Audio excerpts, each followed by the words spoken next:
नमस्कार। यह है मकर संक्रांति का तीसरा खंड। अब क्या शेष है? बस आंखें बंद ही रहने दीजिए। स्नान हो चुका है, दान हो चुका है। अब प्रश्न उठता है, इसके बाद क्या? यदि शरीर शुद्ध हो जाए और मन हल्का, पर वाणी वही रहे और संबंध वैसे ही, तो परिवर्तन अधूरा रह जाता है।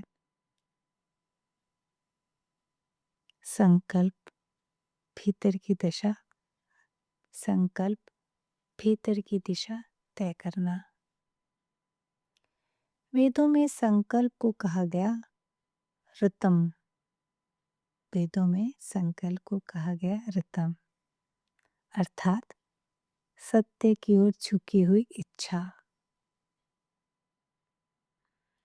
मकर संक्रांति संकल्प का दिन है, क्योंकि यह दिशा बदलने का दिन है। आज कोई बड़ा व्रत ना लें, कोई कठोर नियम नहीं, बस एक सूक्ष्म संकल्प जितना तिल का दाना है। जैसे आज से मैं अपनी ऊर्जा व्यर्थ नहीं बहाऊंगा, या आज से मैं सूर्योदय के साथ उठने का प्रयास करूंगा, या आज से मैं क्रोध करने से पहले 2 क्षण गहरी सांस लूंगा, या जो भी आपका हृदय कहे, या जो भी आपका साक्षी आपसे कहे। संकल्प को घोषित मत कीजिए। ये अहंकार नहीं है, ये दिखाने का दंभ नहीं है। संकल्प हृदय में कीजिए। संकल्प को घोषणा मत बनाइए। यह मौन होता है। यह स्वयं से स्वयं की बात है। ये आत्मा की शरीर से बात है, और यह इन दोनों के मध्य ही होती है। यह एक मौन समझौता होता है, सिर्फ साक्षी से आपके विचारों का, आपसे आपका। वाणी की शुद्धि, तिल और गुड़ का गूढ़ अर्थ। यदि कभी आपने कच्चे तिल चबा के देखे होंगे तो हल्के से कड़वे और हल्के से मीठे, या कभी कभी स्वाद रहित होते हैं। मिठास लाने के लिए गुड़ जरूरी है। यानी शब्द कभी तीखे, कभी मीठे और कभी फीके होते हैं, पर जब गुड़ आ जाता है तो तीखापन, फीकापन खत्म हो जाता है और मीठापन और बढ़ जाता है। यही तिल और गुड़ का इस त्योहार पे प्रारंभ से क्यों तक या एक सूचना रही है। भारत में सामान्य रूप से कहा जाता है, तिल गुड़ भ्या गुड़ गुड़ बोला। यह केवल एक कहावत नहीं है, ये आध्यात्मिक निर्देश है। मेरी माँ कहा करती थी, गुड़ ना दो, गुड़ की सी बात तो कर लो। बड़ा ही गूढ़ अर्थ है। गुड़ ना दो, गुड़ की सी बात तो कर लो। यह केवल कहावत नहीं होती है, ये आध्यात्मिक आदेश, आध्यात्मिक निर्देश और जीवन जीने की सरल कला है। तिल कठोर, सूक्ष्म और तप से जन्मा है। गुड़ रस से निकलकर, निचोड़कर, तप से गाढ़ा होकर जम के बना है। यानी दोनों बहुत अधिक तप करने पर मीठे हुए हैं, या तल से भर के ऊर्जावान हुए हैं। गुड़ मधुर, ऊर्जावान और जीवनदायी है। तिल कठोर, सूक्ष्म तप से जन्मा है। अर्थ यह नहीं है कि सदैव मीठा बोलना है। अर्थ यह है, और यहाँ पर आपका विशेष सहयोग चाहूँगी। ये वाक्य समझने में, लिखते समय हृदय के बहुत ही करीब चला गया। ये वाक्य शायद मैं आपसे बहुत ज़्यादा ध्यान के साथ अनुरोध करूँगी कि आप इसको मनन कीजिएगा। अर्थ यह नहीं कि हमेशा मीठा बोलें। अर्थ यह नहीं कि हमेशा मीठा बोला जाए। अर्थ यह है कि कटुता सत्य भी करुणा से बोला जाए। अर्थ यह है कि कटु सत्य भी करुणा से बोला जाए। आज ध्यान दें, आपकी वाणी किसे चोट पहुंचाती है और क्यों? क्या चोट पहुंचाना आवश्यक था? क्या सत्य करुणा से बोला जा सकता था? आज कुछ भी मत कीजिए, बस आज अपनी ही आवाज़ को सुनिए, अपनी ही आवाज़ को महसूस कीजिए। हो सके तो पूरे दिन जब आज आप बोलें तो अपनी आवाज़ को रिकॉर्ड कीजिए, अपनी भावनाओं को देखिए, आपकी वाणी की तीव्रता और मिठास को देखिए, और फिर जब आपका हृदय शांत हो उसे सुनिए, और फिर आप खुद निष्कर्ष निकालिए। संबंध समाज के साथ और उत्तरायण। मकर संक्रांति एक अकेले का पर्व नहीं है कि अकेले ने व्रत किया और व्रत खोल लिया। यह घर, पड़ोस, समाज सबको जोड़ता है। पतंग केवल आकाश में नहीं उड़ती, वह दूरी कम करती है। आपस में सबकी एक साथ बैठकर खाना खाना, मिठाई बांटना, एक दूसरे से मिलना, ये सब सामाजिक यज्ञ है। और हमारे सनातन धर्म में सामाजिक यज्ञ बहुत ज़्यादा आवश्यक है। हम समाज में ही प्रसन्न रहते हैं। आज किसी को समझाने की, समझने की आवश्यकता नहीं है। बस खुद को थोड़ा-सा गुड़ के जैसे नरम और लचीला होना है, ताकि उसमें तिल समा जाएँ। अब चलिए चलते हैं समापन की तरफ। पूर्णता का क्षण। आज आप अनुभव कीजिएगा कि स्नान ने शरीर को शुद्ध किया, दान ने मन को हल्का किया, संकल्प ने सही दिशा दी, वाणी ने संबंधों को छुआ, और यही है मकर संक्रांति की पूर्ण साधना। आज जब आप इस ऑडियो वीडियो को बंद कर रहे हों, तो बस अपने हृदय में आने वाले उस सूक्ष्म परिवर्तन को अपने साथ चलने दीजिएगा। अगर आपको ये सार हृदय स्पर्श लगा हो, तो आप चाहें तो अपनी वाणी से कुछ संदेश लिख सकते हैं। आप सुन रहे थे मुझे, यानी मीरा को। ईश्वर से कामना है कि आप अपने सहपरिवार सदैव प्रसन्न रहें। नमस्कार।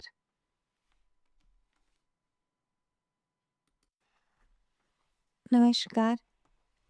हम हैं भाग 4, मकर संक्रांति, और विषय है मकर संक्रांति, मृत्यु, मोक्ष और उत्तरायण की अंतिम समझ। वेद, उपनिषद और महाभारत की दृष्टि में। मेरे आपसे अनुरोध है कि ये भाग किसी प्रकार का भय उत्पन्न करने के लिए नहीं है। बस ये भय को शांत करने के लिए है।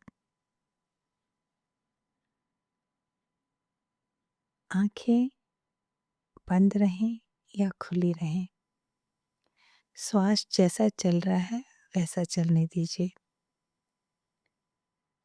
सामान्य रूप से हम जीवन के बारे में बहुत बोलते हैं, पर मृत्यु के बारे में लगभग ना के बराबर, या कभी-कभी झगड़ा होने पर बोलते हैं, अन्यथा सोचना भी नहीं चाहते।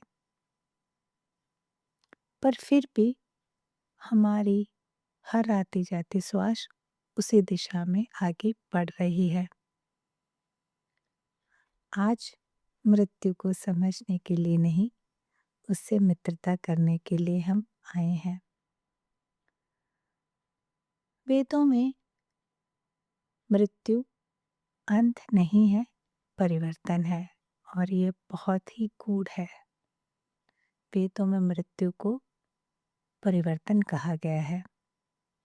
कुछ भी नष्ट नहीं होता, केवल रूप बदलता है। जैसे दिन रात में बदलता है और रात फिर दिन में।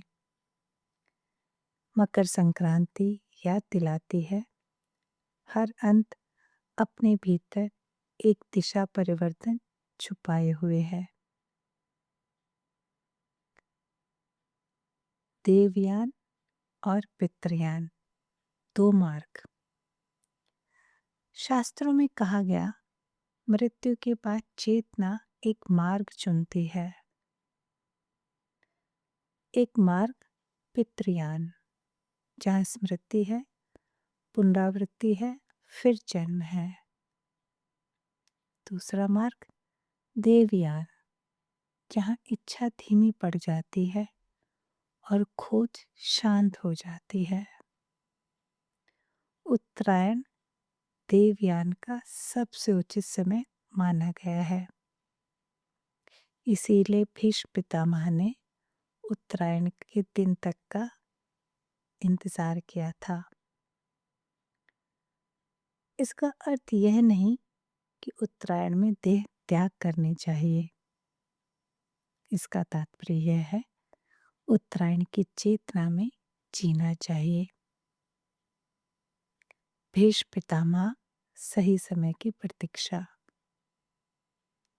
महाभारत में भीष्म ने मृत्यु को टाला नहीं। उन्होंने स्वयं की जड़ी बूटी से कोई इलाज नहीं करवाया। यानी जो दुख थे, तकलीफ थी, कर्म था, उसको उन्होंने नहीं टाला। उन्होंने समय का सम्मान किया। वे जानते थे, जब तक भीतर की दिशा स्पष्ट ना हो, विदाई अधूरी रहती है। भीष्म पितामह हमें सिखाते हैं, मृत्यु पर विजय देह से नहीं, समझ से होती है। आज पूछिएगा, क्या आपके जीवन में कोई ऐसी बात है जिसे आप टाल रहे हैं? यदि है, तो स्वयं से बात कीजिएगा।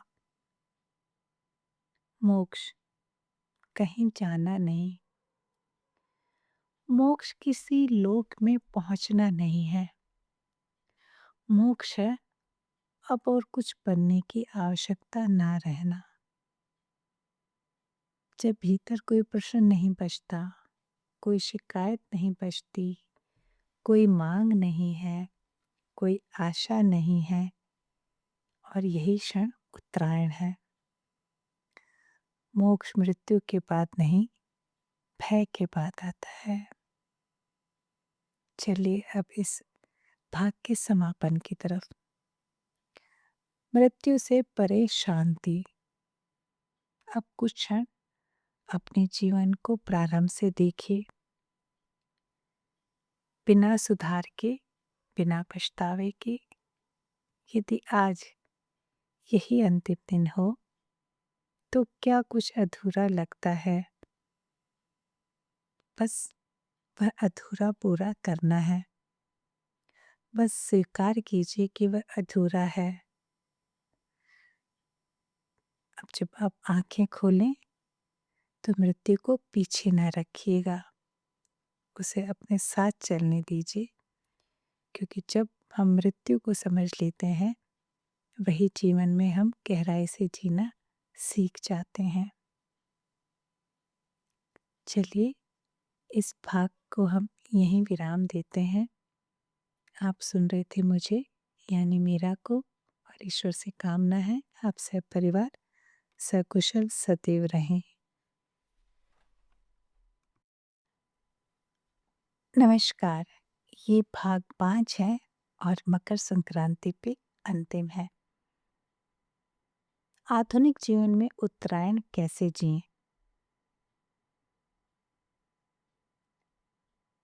हम उत्तरायण को पर्व की तरह जानते हैं, पर जीवन में उसे जिया कैसे जाए, यही प्रश्न है। ईशावास्योपनिषद तो ये कहते हैं, जहाँ प्रश्न गिर जाते हैं वहीं से जीवन प्रारंभ होता है।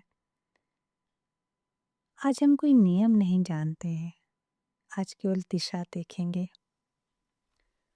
उत्तरायण, अधिक नहीं करना, पर जो भी करना है वो सही करना है। ये नियम सुनने में बहुत ही प्रभावी लग रहा है। अधिक नहीं करना, पर जो भी करना है वह सही करना है।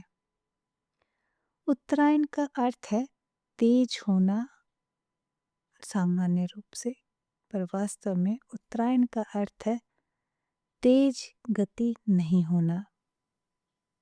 उत्तरायण का तात्पर्य है अनावश्यक को छोड़ देना और आवश्यक को स्पष्ट रूप में देखना। यानी जो ज़रूरी नहीं है उसे छोड़ दीजिए और जो ज़रूरी है उसे गहराई से देखिए। स्वयं से पूछना होता है, कहाँ मेरी ऊर्जा व्यर्थ में बह रही है। हमें कुछ बदलना नहीं होता, बस समझना होता है, पहचानना होता है, और जब हम पहचान लेते हैं, बदलाव अपने आप हो जाता है। कार्य, गति नहीं, स्पष्टता। काम में उत्तरायण मतलब हर समय व्यस्तता नहीं है। इसका मतलब है काम करते समय कार्य पूरा होना है। आज सिर्फ एक काम चुनिए। अगर आप विद्यार्थी हैं तो एक टॉपिक चुनिए, एक विषय चुनिए, एक पाठ चुनिए, उसको पूरा कर लीजिए, अधूरा मत छोड़िए। पर उसे ध्यान से, स्पष्टता से, अक्षर दर अक्षर पूरा कीजिए, कहीं कोई कमी नहीं। उत्तरायण हमें कई काम करना एक साथ नहीं सिखाते। उत्तरायण कहते हैं जो भी करिए पूरा करिए और एकाग्रता से करिए, संपूर्ण कीजिए। संबंध, प्रतिक्रिया से पहले विराम। रिश्तों में एकाग्रता इस समय बहुत कम रह गई है। सिर्फ उम्मीद है और शिकायतें रह जाती हैं। पर ये सभी के साथ नहीं है। जो एकाग्रता से दूसरे की बात, उसकी स्थिति, परिस्थिति को जानते हैं, तत्पश्चात कुछ मन में विचार लाते हैं, उनके रिश्ते सदैव के लिए बंध जाते हैं और वो सदैव एक दूसरे को पूर्ण करते हैं। इसका तात्पर्य यह है कि रिश्तों में उत्तरायण मतलब हर बात का उत्तर देना बगैर सोच विचार किए। यानी उत्तर देने से पहले एक बार गहरी श्वास लीजिए, उस रिश्ते में जाके खड़े होइए, उस परिस्थिति को समझिए, चाहे फिर ये रिश्ता आपसे और आपके सहपाठी का है, आपसे या आपकी प्रेमी प्रेमिका का है, या आपसे आपके माता पिता का है, या आपसे आपके ऑफिस बॉय का है, या आपसे आपके बॉस का है, या अगर आपने कोई गाड़ी करी है किराए पे तो उससे और आपके चालक का है। बस स्थिति स्पष्ट हो जाएगी और तनाव मुक्त होने के लिए आप तैयार हो जाएंगे। ऐसे गहरा श्वास लेके उस स्थिति में खुद को रखिए। आप देखेंगे क्या हमेशा जब आप प्रतिक्रिया देते हैं वो आदतन देते हैं या वो देनी आवश्यक है। यदि हम किसी दिन थोड़ा कम बोलें और ज़्यादा सुन लें, या किसी दिन जो हमने पूरे दिन बोला उसको रिकॉर्ड करके खुद सुन लें, तो शायद उत्तरायण हमारा प्रारंभ हो सकता है। अब देखते हैं आज के जीवन में उत्तरायण क्या कहते हैं। डिजिटल जीवन है, WhatsApp, Instagram, Facebook, social media, इनसे खपत से साक्षी भाव। स्क्रीन आजकल हमारा नया आकाश हो गया है। उत्तरायण यहाँ इस परिप्रेक्ष्य में भी पूरा सटीक लगता है। उत्तरायण यहाँ छोड़ना नहीं सिखा रहे, जागना सिखाते हैं। आज स्क्रीन देखिए पर खुद को भी देखिए। और एक प्रश्न मैं आपके लिए खुला छोड़ देती हूँ। क्या आप स्क्रीन चला रहे हैं या स्क्रीन आपको चला रही है? यदि प्रश्न जाग जाएगा आपके हृदय में, तो उत्तरायण प्रारंभ हो चुका है। एकांत, भागना नहीं, लौटना। एकांत समस्या नहीं है, एकांत तो घर है। दिन में 2 पल बिना किसी उद्देश्य के चुपचाप बैठना, बिना किसी उद्देश्य के एक वृक्ष को देखना, बिना किसी उद्देश्य के मुस्कुराते रहना, बिना किसी उद्देश्य के आकाश को देखना, यही उत्तरायण का अभ्यास है और यही मौन है। यह कोई ध्यान विधि नहीं है, केवल उपलब्धता है। जब आप कुछ कार्य नहीं करके स्वयं के साथ होते हैं, यह आपकी उपस्थिति है खुद के साथ। चलिए अब समापन की तरफ चलते हैं। जिया हुआ उत्तरायण। महसूस कीजिए उत्तरायण सूर्य में नहीं है, उत्तरायण आपके निर्णयों में है। जब आप कम पकड़ते हैं, कम उलझते हैं और ज़्यादा देखते हैं, तब मकर संक्रांति एक तिथि से निकलकर आपका जीवन बन जाएगी। और अब जब यह समाप्ति की तरफ है, तब बस कुछ भी बदलने की कोई आवश्यकता नहीं है। बस प्रयास सिर्फ इतना सा है कि एक सही दिशा में आपके जीवन की और विचारों की पतंग जा रही है। और जब वो कटे तो उसे अहंकार समझ के बांधिए मत। मोक्ष के लिए उसे मैं का क्षय कर दीजिए। पकड़ को ढीली छोड़ दीजिए। विचारों की स्वतंत्रता होने दीजिए, पर शुद्धि के साथ। आप सुन रहे थे मुझे, यानी मीरा को, और ईश्वर से प्रार्थना है कि आप सदैव अपने परिवार के साथ सकुशल रहें। नमस्कार।